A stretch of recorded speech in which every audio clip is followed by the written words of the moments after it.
welcome.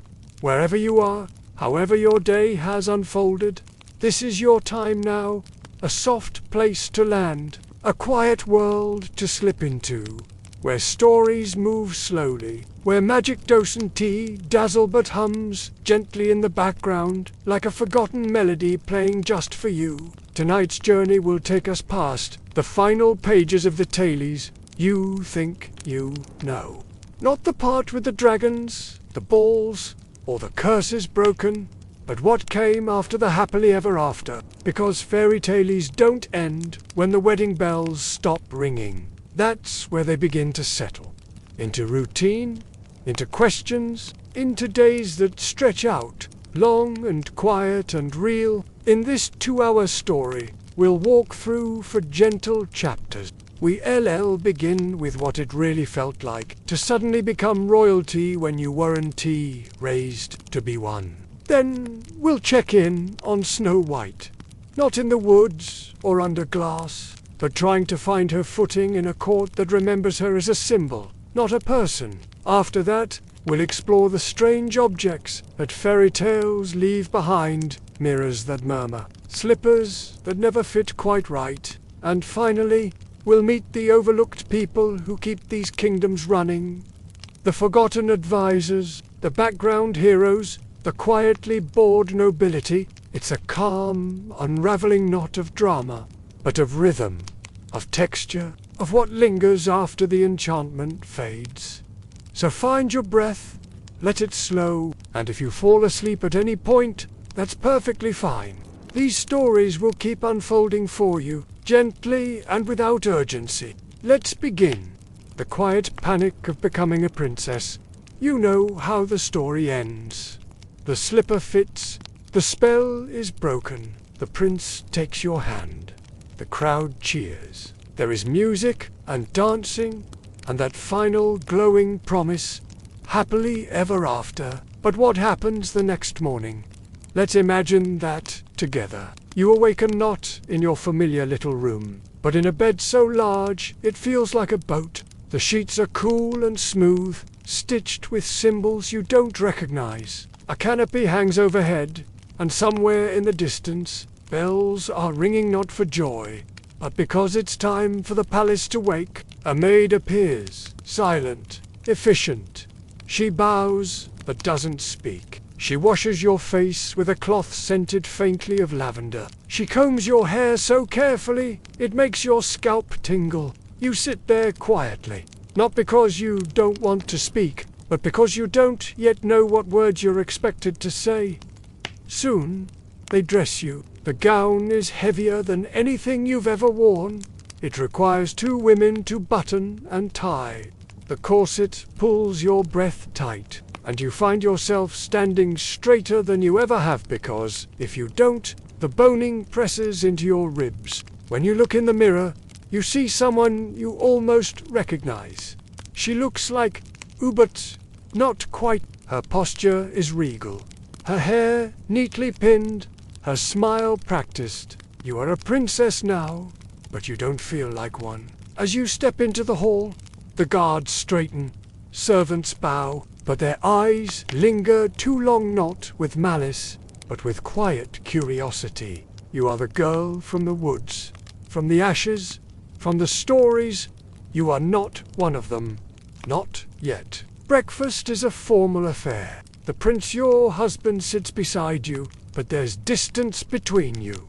Last night, he seemed so sure, so warm. Today, he seems more like a portrait than a person. He smiles, but he's already accustomed to this life. You are not. You reach for the wrong goblet. You forget the name of a visiting noble. You say something honest, something small and ordinary, and the room falls silent for just a beat too long. Later, you're led through the palace. You meet advisors, scribes, decorators, tutors. They all want something from you: approval, a signature, a decision. But no one asks what you need. You're shown the royal library, the music room, the chapel. Each is beautiful. Each feels like a museum. Too pristine to touch, too sacred to enjoy. You begin to miss the sound of your old wooden floor creaking beneath your steps, the scent of bread baking in a neighbor's hearth, the freedom to hum a tune without worrying who might overhear. In the palace, everything is ritual. Every meal has rules. Every visit requires a certain tone. You're told how to speak, how to sit, how to smile just enough but not too much. And though no one says it directly, you sense it. You are being watched. They want to see if you'll fail. You were the miracle plucked from obscurity, a symbol of love's triumph. But now you are expected to uphold the fantasy. No one tells you what to do when you feel tired, when the gowns itch, when the shoes pinch, when your jaw aches from smiling. No one tells you how to carry the weight of being beloved by people who do not know you. You learn, slowly, to retreat, to nod and listen, to ask polite questions, to keep your opinions tucked neatly behind your teeth. Some days you sneak away to the garden early, before the tutors arrive. There's a bench near the roses where no one follows. You sit there with your slippers kicked off, feet in the dew, breathing in the silence. You remember the life before this. It wasn't easy, but it was yours. Sometimes you wonder if you're meant to miss it, if the old stories ever imagined what it would feel like to be a stranger in your own story's ending, but you adapt because you must. And over time, small things begin to change. You learn which advisor you can trust. You memorize the noble family names. You practice your signature until your hand no longer shakes. Eventually, you find your rhythm. You learn to breathe within the corset. You walk the long halls without getting lost. You even begin to enjoy certain ceremonies, the ones where you speak to children, or visit the baker's apprentices, or hear music played just for you. And in those moments, you remember something. You are not just a symbol. You are still someone. Someone learning, growing, adjusting. A girl from nowhere, now standing at the heart of everything. It's not quite happily ever after. It's more complicated than that. But it's still something real. And maybe, just maybe, that's even better. When the mirror goes quiet, the glass has gone still. For years, it was never quiet. Every day, she heard it, fairest of them all. Those words that changed everything. A simple phrase that became her prison, her curse, her warning. The mirror was not hers, but it ruled her all the same. Now, the mirror hangs in a hallway no one visits, draped with a pale cloth. No one dares remove it, not because it is dangerous anymore, but because it is part of her past that everyone hopes she forget. But Snow White remembers. It's been over a year since the apple, the glass coffin, the kiss. The wedding was glorious. The palace bloomed with flowers flown in from every corner of the realm. Music swelled. Dignitaries wept. The people rejoiced. And she stood at the center of it, all alive again, awake, loved. But life, after a resurrection, is more complicated than the stories say. There is no manual for waking up after death, no guide for navigating royal corridors with the memory of poison still lingering on your lips. No one warns you how odd it is to breathe again, to feel sunlight on your skin after so long in glass. The first few weeks were full of kindness, gifts, visitors, smiles, but also too many questions. And not enough quiet. She found herself nodding often, pretending she remembered less than she did. It was easier that way, easier than explaining how the darkness of sleep never left her entirely, how some mornings she still wakes with a start, convinced she's trapped in that box again, unable to move, unable to speak, watching the world pass through a veil of silence. She has duties now. As queen, she's expected to attend court, to approve policies, to maintain diplomacy with other kingdoms, but she often drifts through these obligations with a softness mistaken for serenity. In truth, she's still adjusting to being seen not as a girl in danger, but as a woman of power. Yet she does not feel powerful. She feels tender, like a petal that unfolded too early in frost. The people revere her. They speak of her beauty, her purity, her kindness.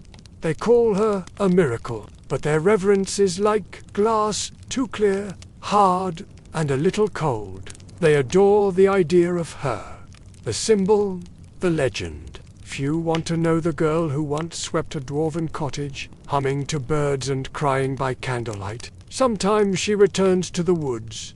Not often, and not for long, but enough to remember, enough to see the mossy roof of the dwarf's house through the trees, to smell the earth, to feel the difference between those small rooms and her vast, echoing palace. They've moved on.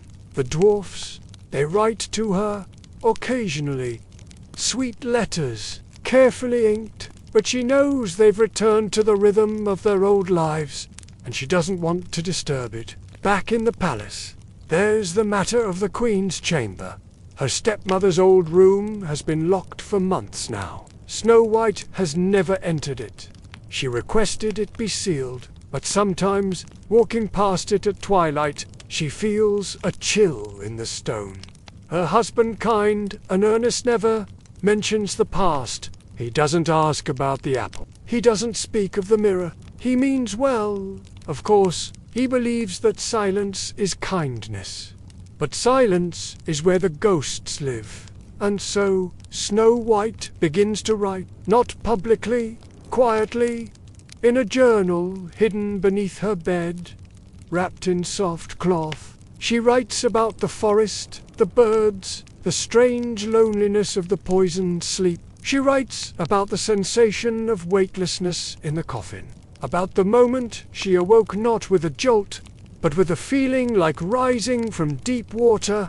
She writes to remember herself, to exist outside the myth. Some nights, she reads by candlelight until the wax melts to the base. She prefers tales of ordinary people, farmers, weavers, old women with clever stories. She finds comfort in the smallness of their troubles, in lives without poison or prophecy, and over time, she changes.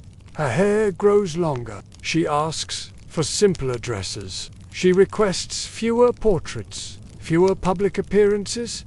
Her advisors raise their eyebrows, but say nothing. She plants a garden in the courtyard filled with herbs, not roses.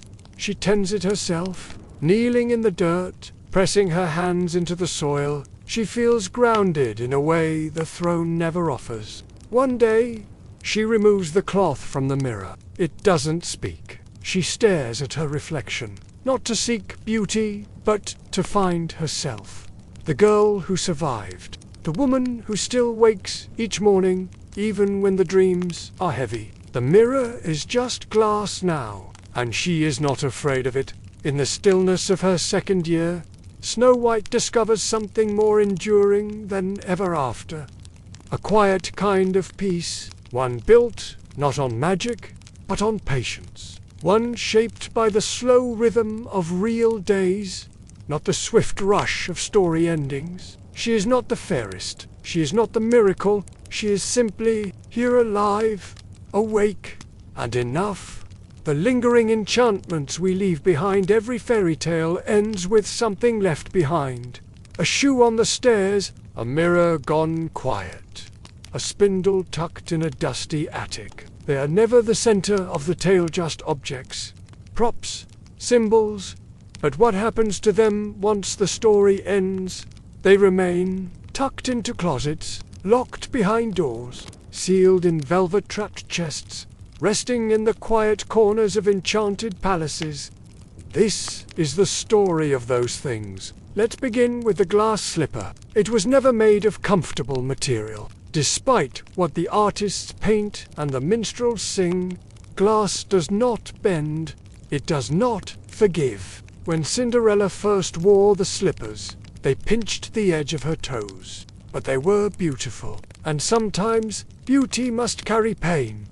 The shoe was only meant to last until midnight, but one survived the change. And now it rests in a velvet box beneath a tower staircase, rarely opened, rarely discussed. Sometimes the queen still dreams of it, how it gleamed in the moonlight, how light she felt when she ran, how strange it was to run from someone who saw her for the first time. She keeps the shoe, not out of sentiment, but out of respect. It reminds her that even the most magical nights have consequences.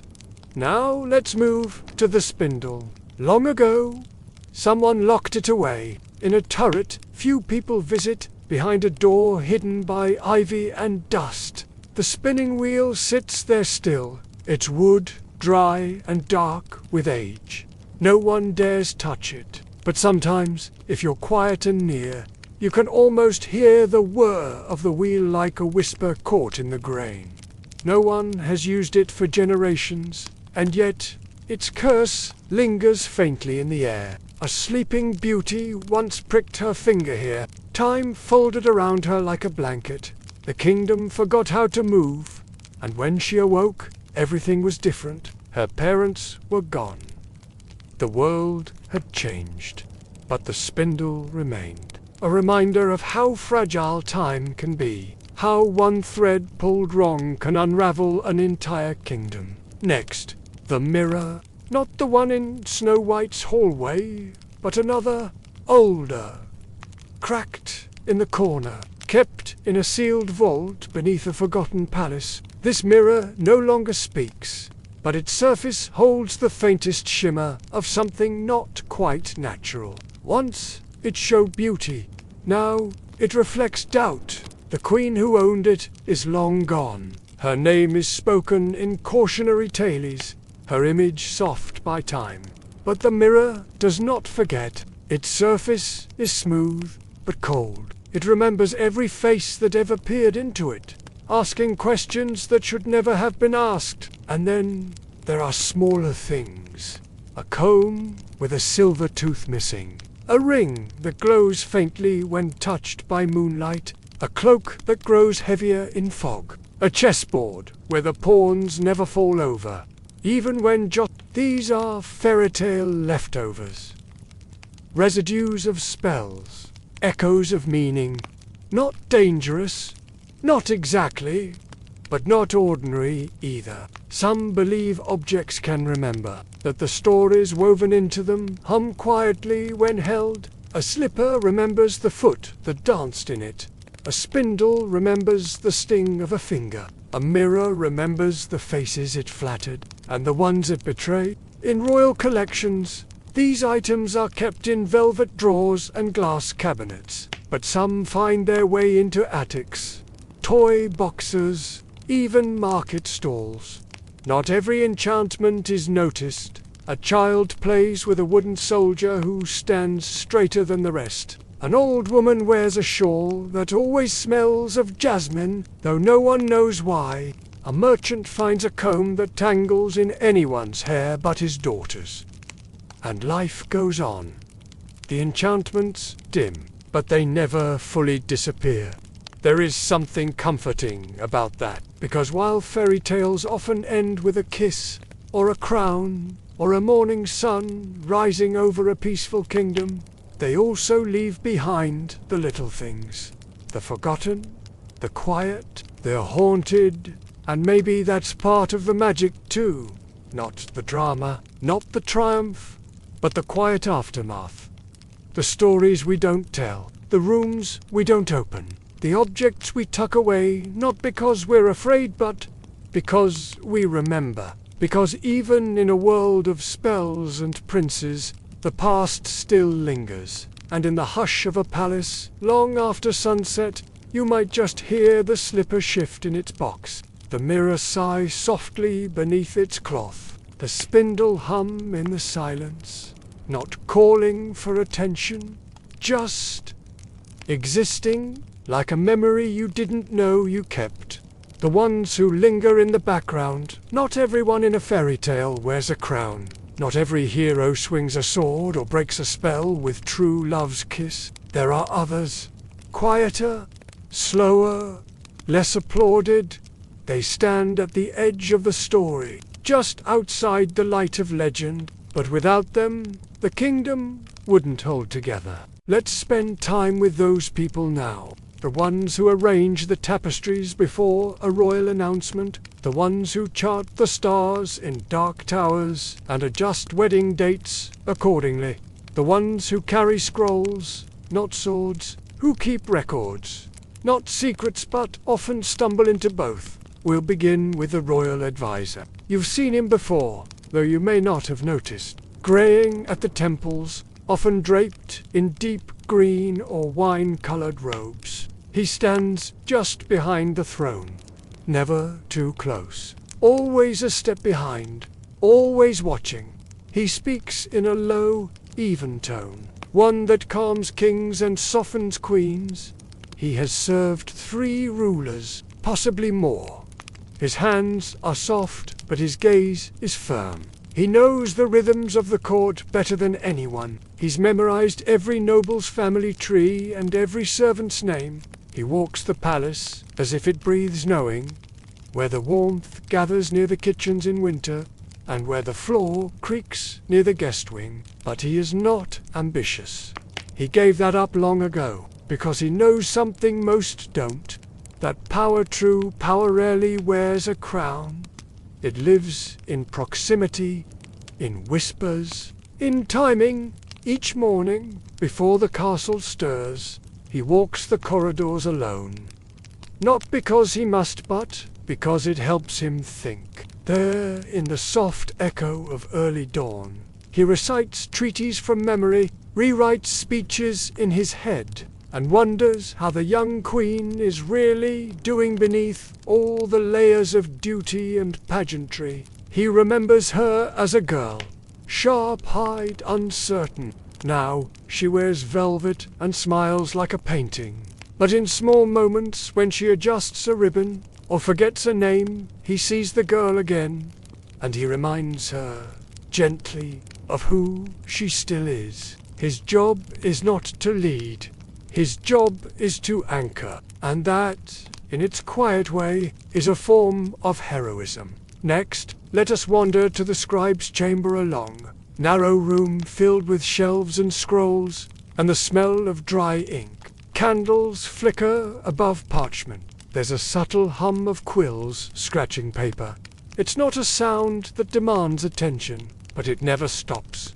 This is where histories are recorded, decrees are inked and sealed. Here, in the dim light, works a woman named Ellen. Her hair is always pinned back. Her posture rarely slouches. She wears ink-stained cuffs and never rushes a sentence. Her job is to remember everything. No one writes the royal proclamations but her. No one copies the old songs more carefully. She believes words matter more than swords. They last longer, cut deeper, so she writes them with reverence. At night, when her tasks are done, she sometimes writes her own stories.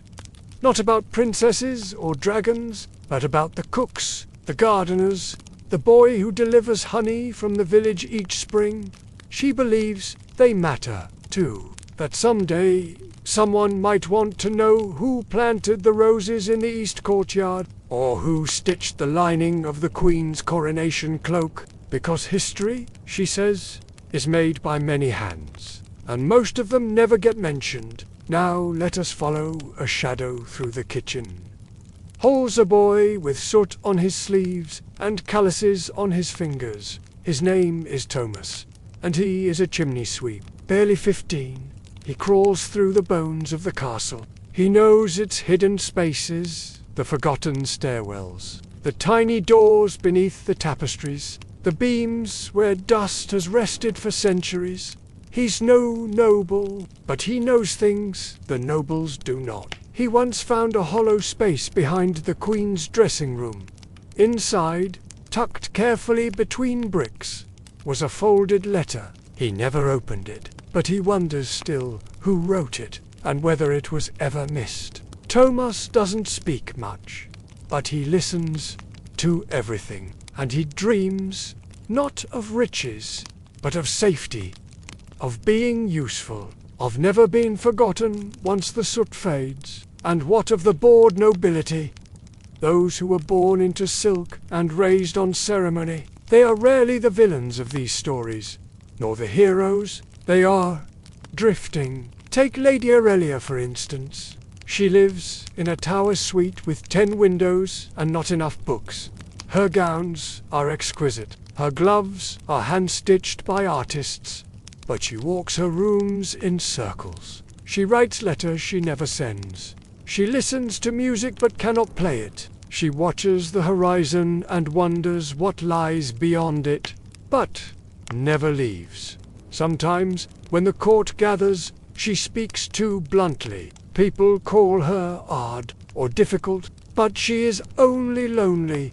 She wanted a life of substance. Instead, she inherited embroidery and etiquette. She is expected to marry well, but she wants to matter. So she writes poems no one reads, and she keeps a pressed flower from every season, hiding them in a journal beneath her mattress. It's her way of remembering that time is passing, even when every day feels the same. She is not a queen. She does not ride into battle, but her silence is full of longing, and in that, she is like many others, servants who carry silver trays with trembling hands, stable hands who brush horses in the dark, whispering secrets no one else will hear, musicians who play the same waltz every week, hoping someone might notice when they change a note.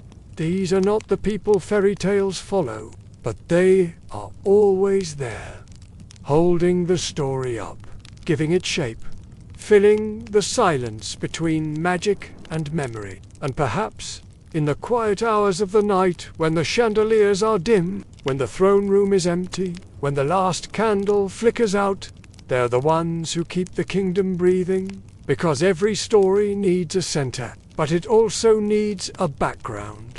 And in that background, life continues, softly, steadily, honestly. No applause, no curses, no crowns, just people doing what needs to be done. And if you listen closely, in that hush, you might hear the whisper of parchment, the crackle of a hearth swept clean, the distant notes of a song never finished, and know with certainty that they were always there.